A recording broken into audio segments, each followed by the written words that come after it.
आ.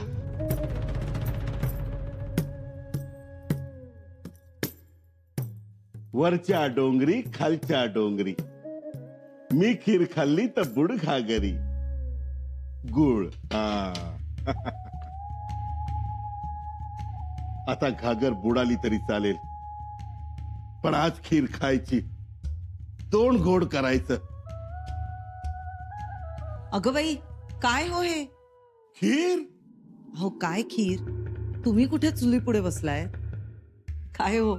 आज सकाळी सकाळी गोड खावंसं वाटलं. तुम्हाला बघितलं तर तुम्ही नाही, तुम्ही गेलात काही न सांगता. मग मीच आपलं भांड उचललं खिरीचं आणि ठेवलं चुलीवर. किती गुळ हा? आता तोंड गोड करायचं म्हटल्यावर गुळ टाकायला नको, मग टाकला भरमसाठ. याचा अर्थ रात्री ज्या कामासाठी बाहेर गेला होता ते काम झालं वाटतं मनासारखं. रात्रीचं काम झालं नाही, तेव्हाच तोंड कडवट झालं होतं, म्हणून बेचैन झालो होतो. पण पुन्हा योग आला गोड करण्याचा, गोड खाण्याचा. खबर मिळाली की जिभेवर खीर ठेवायची गुळमाट. बघा ना, चव कशी झाली आहे ती चाखून बघा. थांबा हो, देवापुढे प्रसाद ठेवते. असं कुठे गेला होता तो तुम्ही? जगदीश्वराच्या मंदिरात. आम्हाला नाही सांगितलं? तुम्ही तरी कुठे सांगता आम्हाला वाड्याच्या खासगी खोलीत काय खलबत करता ते? ती सांगण्यासाठी नसतात. असं ना, मग खीर खा. मग एवढा का वेळ झाला? प्रसाद द्यायचं चाललं होतं शंभूला. देवाला की राजाला? देवराजाला. येताना येसुबाईंना भेटून आलो, त्यांना प्रसाद दिला आणि सांगितलं शंभूराजांसाठी उदंड आयुष्य मागितलंय. अहो, कशाला शिणत बसलात? काही उपयोग होणार नाही, कारण खिचडी शिजली आहे. केव्हाच. म्हणजे? ते कळेल थोड्या वेळातच. स्वतः खिचडीला वाचा फुटेल तेव्हा. ऐका, आवाज येतोय बघा. रटरट रटरट रटरट. तीही सांगते, खबर आनंदाची आहे. बरं, प्रसाद घेताना काय म्हणाले शंभूराजे? काही म्हणायला शंभूराजे होतेच कुठे गडावर, ते पहाटेच गड उतार झाले. काय? हो.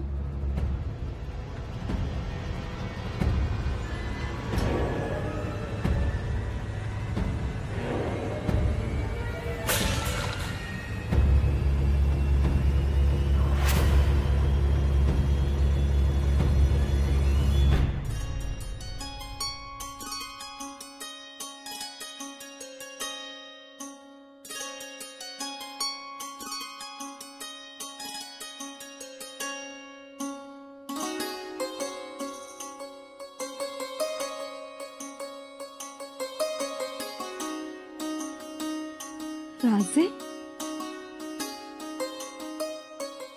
चंपा? चंपा? राजे रात्री महाली येऊन गेले का? जी राणी साहेब. अगं मग उठवलं का नाहीस आम्हाला?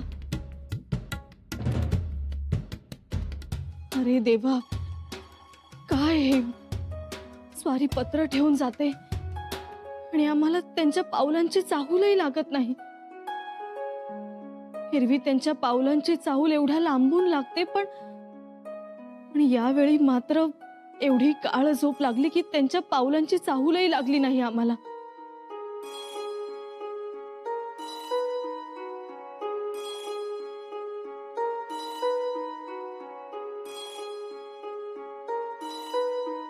श्री सखी राज्ञी सकल सौभाग्यवती वज्रचुडे मंडित येसू. अनेक आशीर्वाद. रात्री आम्ही गडावर येऊन गेलो. तातडीचं काम होतं म्हणून यावंच लागलं. महत्वाच्या सरदाराबरोबर मसलत केली आणि आल्या पावली माघारी फिरलो. जाताना तुम्हाला भेटण्यासाठी महाली आलो तर तुम्ही शांतपणे झोपी गेला होत. झोपेत स्वप्नात होतात हे निश्चित. कारण ओठातून हास्य ठिपकत होतं.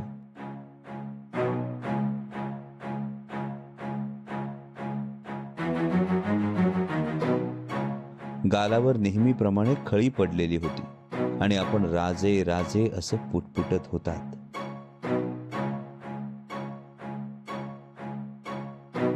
आणि तुमच्या स्वप्नात आम्ही असल्याची आम्हाला खात्री पटली. आम्हाला मात्र स्वप्नात आणि प्रत्यक्षात दोन्हीकडे हजर राहावं लागलं. म्हणून स्वराज्याच्या महाराणींना उठण्याची तसदी दिली नाही. माघारी फिरलो. दिसलात तेवढं डोळ्यात साठवलं आणि निघालो.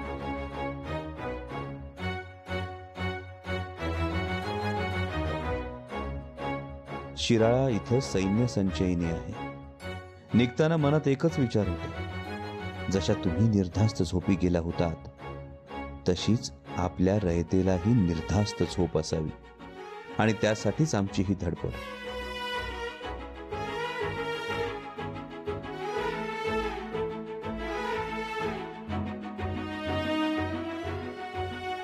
काळजी, लक्ष असू द्या आणि महत्वाचं म्हणजे परवानगीशिवाय कोणासही गडउतार होऊ देऊ नका. नजीकचा काळ कसोटीचा आहे. आपला छत्रपती संभाजीराजे. आता खऱ्या अर्थानं लढत सुरू झाली बघा. आता उसंत मिळणार नाही. यापुढे डोळ्यात तेल घालून बसायला लागेल आपल्याला. अहो, तेल घालायलाच वेळ मिळणार नाही. उगाच नको तो घाणा. परत या कानाचं त्या कानाला जायला न ग. नाहीतर जमून आणलेला बेत फसणार. आणि एकदा फसला की फसलाच. पुन्हा अशी संधी मिळणार नाही. बर, शंभूराजे पन्हाळ्यावर गेले. अहो पर ते कवाच गेले. आले होते. पडलं माहिती. मी राजमुद्रा घेणार, तोच शंभूराजे समोर.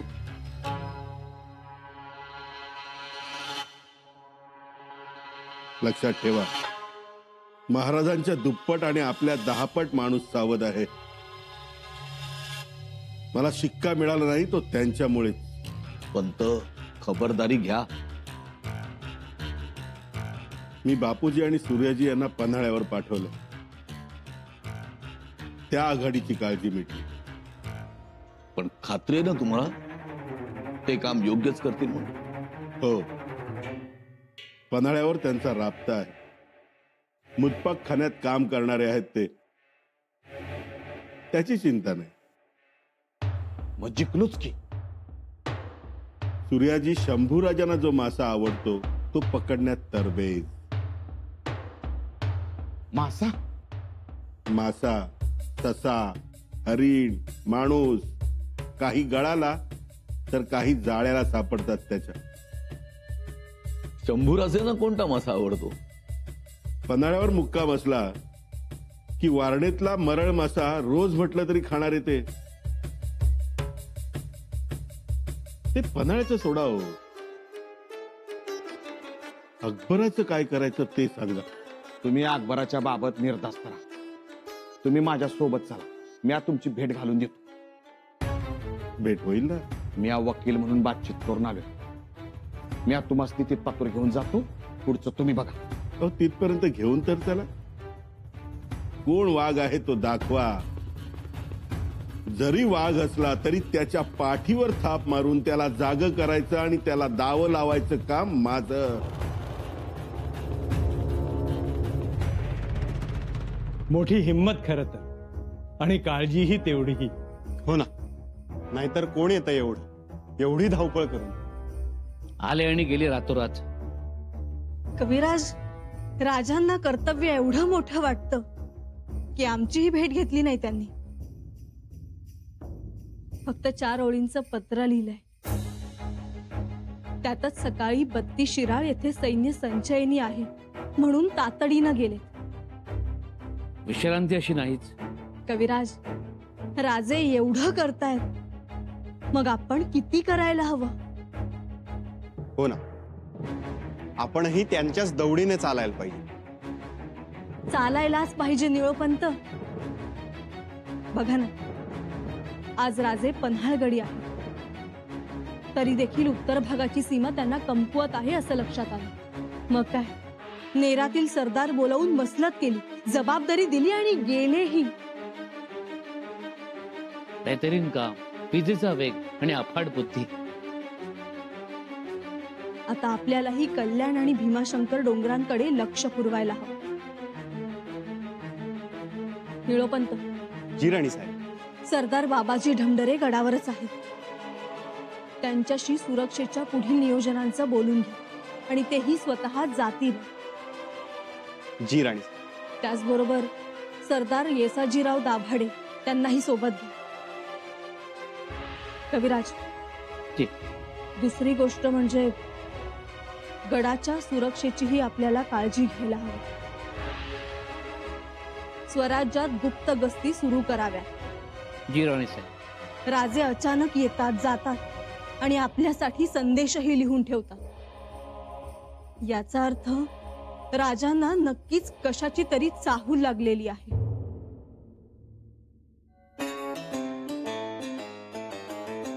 आपण सगळ्यांनी हा इशारा ओळखावा. बिलकुल. आपली काय आज्ञा आहे? आता परवानगीशिवाय कोणालाही गडउतार होऊ देऊ नका. महादरवाजावर निरोप द्या.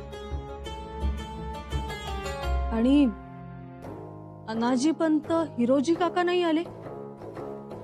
खरं तर यायला पाहिजे होते. सेवकांकडे निरोप द्या. अनाजी पंतांना सदरेवर बोलावून घ्या. अनाजी पंतांना? होय, अनाजी पंतांना. हिरोजीराव, एवढं पुरेसं आहे का? अहो चिक्कार झालो. मी एक मोत्याचा कंठा, मोत्याचा हार घेऊन गेलो होतो, तर ती गडी बघतच राहिला होतो. येतं गबाडच आहे. खुश होईल ना अकबर? तर हो, पण एवढं द्यायचं फुकटात? आता द्यायचं, पण नंतर दाम दुप्पट वसूल करायचं. म्हणजे उद्याचा शहनशाह आहे तो अकबर. जिद्दी आहे. तुम्ही विचार करा, स्वतःच्या बापाबरोबर बंड करून आलाय. काही साधी गोष्ट नाही. आणि मला माहिती आहे ना, चांगला राजकीय खेळी खेळला होता तो, पण फसला. त्याचे येतील चांगले दिवस आणि त्याच्यावर आपलेही. होय की. मग एक खेळी त्याची फसली, एक खेळी आपली फसली. त्याला आपली गरज, आपल्याला त्याची गरज. काय, आज आपण त्याच्याकडे चाललोय, उद्या त्याला आपल्याकडे आणायचं. म्हणजे कळेल हळूहळू तुम्हाला. एकदा फक्त त्याची भेट होऊ द्या. वय पर अकबर स्वराज्याचा शिक्कामोर्तब, मोहर बघणार किंवा असं पत्र वाचणार नाही. मग एवढं सगळं ओझं कशाला घेतलंय? आता त्यानं राज्याची मोहर नाही, तर त्यानं स्वराज्याच्या मोहरा बघायच्या. वय वय, आता एवढ्या मोहरा बघितल्यावर मोहर कशा पाय बघतोया? आणि त्यातूनच तो म्हणाला की मोहर दाखवा. तर तुम्ही आहातच की स्वराज्याचे वकील, आणि त्यातून वाटाघाटी केल्यातच की तुम्ही त्याच्याबरोबर. अहो पण मी धोंडसेला जाण्याच्या अगोदरच शंभूराजांचं पत्र गेलं होतं, सही शिक्कामोर्तब असल्याचं. अहो, तेव्हा तुम्ही वकील होता, आता मी मंत्री आहे. बघूया काय होतंय. आणि ही भेट त्याच्या हिताचीच आहे असं तुम्ही सांगायचं दुर्गादासला. म्या? हो, म्हणजे तिथे राजकीय नियम लागणार नाहीत. आणि राजकीय नियम लागायला ही राजकीय भेट नाही, खाजगी भेट आहे. बघू, जाऊन धडकूया तर. शंभू राजे गडावर नाहीत.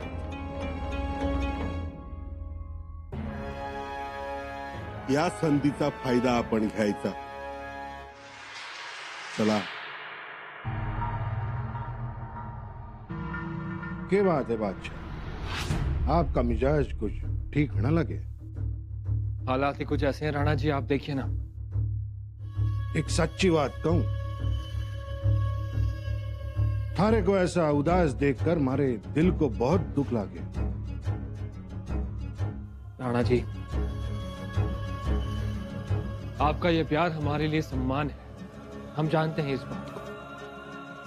लेकिन जब हमें हमारा भविष्य ही गर्दिश में नजर आ रहा हो तो हम ठीक कैसे लग सकते हैं? हमारी बुनियाद संभाजी राजा पर टिकी हुई है। संभाजी राजा तो आपसे नहीं मिले, पर हिरोजी राव तो मिल के गए है। राणा जी, कभी कभी हमें लगता है कि कहीं संभाजी राजा हमारे साथ कोई खेल तो नहीं खेल रहे। ना मने ऐसा ना लगे। लगने को तो किसी को यह भी नहीं लगेगा कि हमारे वालिद ही हमारे दुश्मन बन गए, लेकिन क्या करें, हमारे किस्मत में ही अपनों से धोखा लिखा हुआ है। तो फिर ये तो संभाजी है ना शहंशाह, ऐसा नहीं हो सकता। क्यों नहीं हो सकता? देखिए राणा जी, हिरोजी राव कोई वजीर नहीं, मंत्री है भी कि नहीं क्या पता। अगर चाहते तो संभाजी अपने वजीर को भेज सकते थे, लेकिन नहीं, उन्होंने एक मामूली से मुलाजिम को भेज दिया हिंदुस्तान के शहंशाह से बातचीत करने, अपना खत देने के लिए। हमने फिर भी यकीन की डोर को पकड़कर हिफाजत की नाव में चढ़कर बैठ गए। एक बात सुनिए शहंशाह, मैंने रायगढ़ देखियो। रायगढ़ की हवा में पवित्रता है, गद्दारी नहीं। जिसकी सांसों में पवित्रता, नेकी, ईमान हो, वो गलत राजकारण ना कर सके हैं। राणा जी, लेकिन आएगा, संभाजी राजा जरूर आएगा। आप तो जानते हो, पूरे हिंदुस्तान में कोई ऐसा मायका लाल नहीं है जिन्होंने आपको पनाह देने का धाड़स दिखाया हो। इन्होंने तो ये करके दिखाया है, और आप जानो हो, आपको पनाह देने का मतलब बादशाह औरंगजेब से दुश्मनी। राज्याभिषेकानंतर स्वराज्याच्या कामांना गती यायला हवी आणि ती गती आपण देणं गरजेचं आहे। जी राणी साहेब। निळोपंत, कोंढाजी बाबा फर्जंदांची खबर थैली उद्या आम्हाला सदरेवर हवी। ते शहा आलमच्या पाठलागावर गेले, गडावर येताच त्यांना आम्हाला दुसरी जबाबदारी सोपवायची आहे। जी राणी साहेब। कविराज, दुसरी महत्वाची गोष्ट, काझी हैदर, प्रल्हाद पंत यांनी थांबवलेले कज्जे खटले तातडीने सोडवण्यात यावेत, तशा तुम्ही सूचना द्या। जी। अनाजी पंत आल्यानंतर जी दानपत्र राज्याभिषेक सोहळ्यामुळे बजावण्याची राहिली असतील ती, आणि त्याचबरोबर चाफळ, नीम, केळशी, पारगाव, चिंचवड या मठांच्या ज्या काही मागण्या असतील त्या समोर ठेवण्यास सांगाव्या। मुजरा राणी साहेब, अनाजी पंत वाड्यात नाहीत। वाड्यात नाहीत? मग जगदीश्वराच्या मंदिरात बघा, किंवा हिरोजी काकांच्या वाड्यावर बघा। माफी असावी राणी साहेब, दोघेही गड उतार झालेत।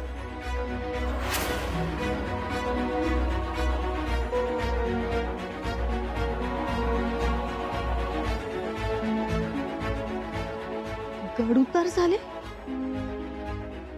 अचानक?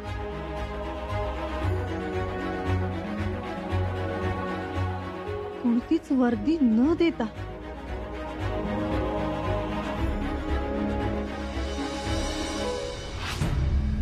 हुजूर, संभाजी राजा की ओर से।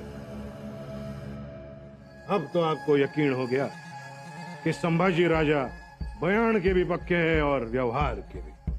आपकी बात सच्ची होती नजर आ रही है। देखिए तो, रत्नहार, हीरे, जवाहरात, दागिने, बड़ा ख्याल रखे हुए हैं आपका। जी।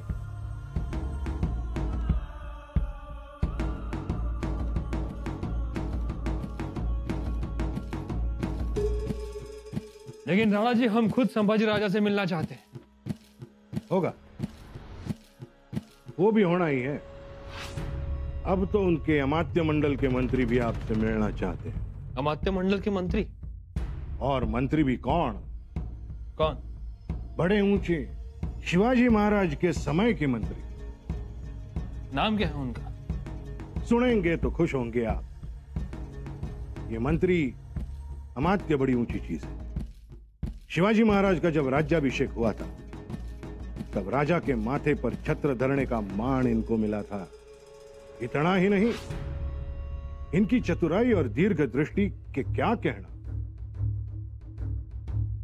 मलिक अंबर का नाम तो सुना होगा आपने। वही ना जिन्होंने औरंगाबाद शहर बसाया था, वो अंबरधारा। उसी तरह स्वराज्य में सब इन्हें जानते हैं। स्वराज्य की सारी जमीन माप कर उसकी रखवाली करने वाला मंत्री है। राणा जी, नाम तो बताइए आप। नाम है अनाजी पंत। अनाजी पंत?